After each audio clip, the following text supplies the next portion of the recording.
Hi friends, আজ আমি চলে এসেছি তোমাদের জন্য একটা নতুন ভিডিও নিয়ে। আর সেটা হচ্ছে, বলো তো কিসের? বড়ি। ঠিক বলেছ, এখন আমাদের গ্রামে চলছে বড়ি উৎসব। বড়ি উৎসব বললাম এই কারণেই, কারণ প্রত্যেকবার শীত যখন একটু একটু শুরু হয়, মানে যখন হালকা হালকা শীত পড়তে শুরু করে, ঠিক সেই সময় আমাদের গ্রামে প্রত্যেকটা বাড়িতে শুরু হয়ে যায় বড়ি দেওয়া। যেন মনে হয় পুরো পাড়া জুড়ে একটা উৎসব চলছে। তাই বললাম যে বড়ি উৎসব। এবার তোমরা হয়তো অনেকেই বলতে পারো, বড়ি দিচ্ছে এতে আবার নতুন কি? হ্যাঁ, বড়ি দেওয়াটা নতুন কিছু নয়। তোমরা হয়তো বড়ি বানানোর অনেক ভিডিওই দেখেছো, কিন্তু এই বড়িটা তৈরি করার পিছনে আমাদের গ্রামের মহিলাদের যে কতটা পরিশ্রম থাকে, সেটাই আজ আমি তোমাদের এই ভিডিওর মাধ্যমে দেখাবো। বড়ি বানানোর জন্য আমাদের ঠিক কতগুলো পদ্ধতি অবলম্বন করতে হয় বা কতগুলো স্টেপ ফলো করতে হয় সেটা দেখাবো। তো তার জন্য চলে এসেছি আমি। তো চলো ভিডিওটা শুরু করা যাক। দেখো বন্ধুরা, এখানে জাতায় আমি কলাইগুলো ভেঙে নিচ্ছি।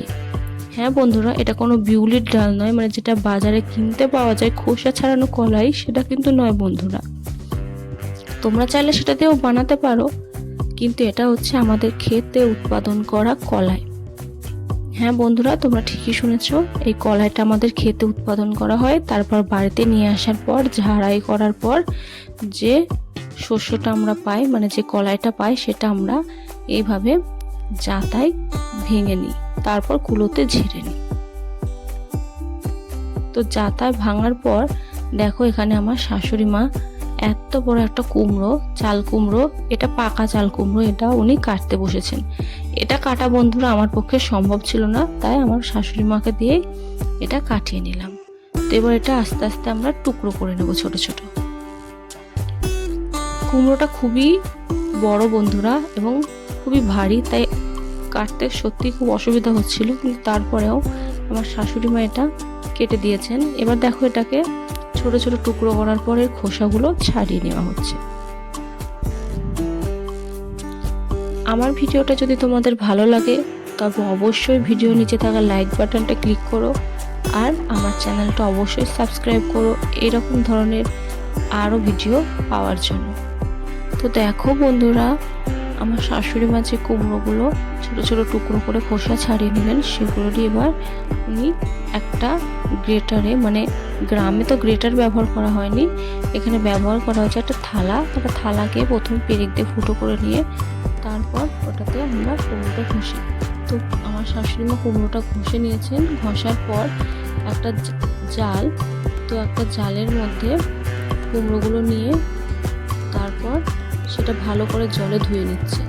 এটা বেশ অনেক কবার করতে হবে বন্ধুরা, জলটা পাল্টে পাল্টে খুব ভালোভাবে কুমড়োটা ধুয়ে নিতে হবে, যাতে কুমড়োতে একটু টক ভাব না থাকে, নাহলে বড়িটা টক হয়ে যাবে, খেতে ভালো লাগবে। তো বন্ধুরা, তোমরা আগে দেখেছো আমি কলাইয়ের ডালগুলো ভাঙছিলাম। তো ভাঙা সেই কলাইয়ের ডালটা আমি সেই সকালে ভিজিয়েছিলাম, আর এই বিকেল বেলায় আমার শাশুড়ি মা একটা বস্তার উপর কলাইগুলো জল ছেঁকে নেওয়ার পর ভালো করে ঘষছে। আর এবার দেখো, আমাকে একটা পাত্রে তুলে দিয়েছে, আর আমি সেই কলাই অল্প পরিমাণে নিয়ে, মানে সেই ঘষে নেওয়া কলাইগুলোর মধ্যে আমি আবার কিছুটা জল ঢেলে দিলাম। আর এইভাবে দেখো নড়িয়ে নড়িয়ে আমি জলগুলো ফেলছি, যাতে জলের সাথে সাথে কলাইয়ের খোসাগুলোও উঠে যায়। এইভাবে বেশ অনেক কবার করতে হবে বন্ধুরা, মানে আমাদের দেখতে হবে যেন এভাবে আমরা খোসাগুলো যতটা পারি কলাই থেকে আলাদা করতে পারি, তাহলে আমাদের বড়িগুলো অনেক পরিষ্কার হবে। ঠিক এভাবে ভিডিওতে যেমন দেখাচ্ছি আমি, তোমরাও এভাবে নড়িয়ে নড়িয়ে খোসাগুলো বার করে নেবে, সাবধানে যেন ডাল বেরিয়ে যায় না। তোমরা দেখলে বন্ধুরা, আমি হুটোপাটা করতে গিয়ে একটু ডাল পড়ে গেছে, তো এইভাবে করবে। তো এখানে একটা মিস্টেক বন্ধুরা, মিস্টেক এই কারণে বলছি, গ্রামে আমাদের মা ঠাকুমারা আগে দেখতাম তারা শিলে বাটতো, তো ধোয়ার পর ডালগুলো আমরা শিলে বাটতাম, যেহেতু আমার শাশুড়ি মায়ের পায়ের খুবই ব্যথা, আর আমিও কখনো এরকম কিছু করিনি, তো আমি এটা মিক্সিতেই বেটে নিলাম। তো তোমরাও ডালটা ধোয়ার পর বেটে নেবে। একটা কথা বন্ধুরা, এটা বাটার সময় একদমই জল দেওয়া যাবে না, ভেজানোর সময় ডালে যেটুকু জল খেয়েছে আর একটুও জল দেওয়া যাবে। তো চলে এসেছি আমরা পরের দিন সকালবেলায়। ডালটা বাটার পর আমি সারা রাত এটাকে ঢাকা দিয়ে ছাদে রেখে দিয়েছিলাম। পরদিন সকালবেলায় আমরা চলে এসেছি বড়ি বানানোর জন্য। তো দেখো বন্ধুরা, বড় পাত্রে আমি যেটা নাড়াচাড়া করছি সেটা হচ্ছে কুমড়ো। যে কুমড়োটা আগের দিন আমি আমার শাশুড়ি মাকে ধুতে দেখিয়েছিলাম।